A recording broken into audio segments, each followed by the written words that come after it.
Hi hello welcome to international TV news. ఈరోజు మనం తూర్పు నియోజకవర్గంకి రావడం జరిగింది. సో మనతో 22వ డివిజన్ సోషల్ మీడియా కోఆర్డినేటర్ గారు మనతో ఉన్నారు. పేరు వచ్చేసి ప్రశాంత్ గారు. వారి మాట్లాడి తెలుసుకున్న ప్రయత్నం చేద్దాం. ఇప్పటివరకు ఎలాంటి డెవలప్మెంట్స్ జరిగాయి?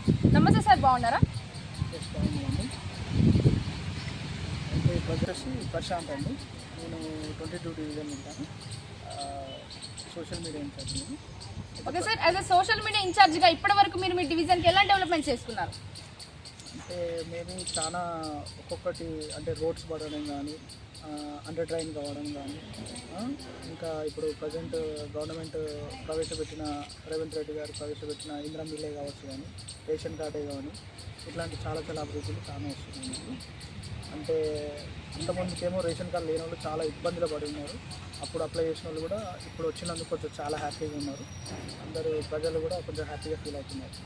ఓకే సార్, ఇంకా ఎలాంటి సమస్యలు ఉన్నాయి మీ డివిజన్లో? వచ్చేసి ఏంటంటే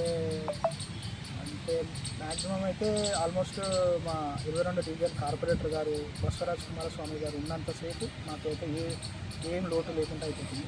ఒక్కొక్కటి వెంటనే దాన్ని తొలగించడం జరుగుతుంది. లైట్ రావడం వల్ల అంటే ఆన్ ద స్పాట్ చేయిస్తాడు.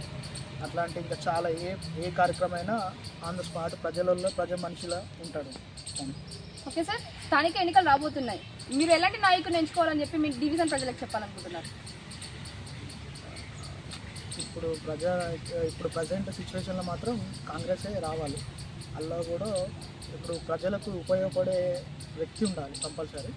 ఆయనే ఖచ్చితంగా ఈసారి కాంగ్రెసే వస్తుంది. ఎందుకంటే ఆల్మోస్ట్ 2 ఇయర్స్ నుంచి వచ్చిన కాడి నుంచి ఎన్ని వచ్చినాయో కూడా మా అందరికీ తెలుసు. అట్లాంటి ఇప్పుడు చాలా పేదింటి వాళ్ళు ఉన్నారు, వాళ్ళకి ఇందిరా మిల్లే కావచ్చు. అట్లానే ఇంకా అంతకుముందుకు టీఆర్ఎస్ పార్టీలో ఉన్న వాళ్ళకు కూడా వీళ్ళని భేదాలు లేకుండా అందరికీ వస్తున్నాయి ఇల్లు. పార్టీలో లేకున్నా కూడా వాళ్ళకి ఇల్లు ఎలిజిబుల్ అవుతుంది.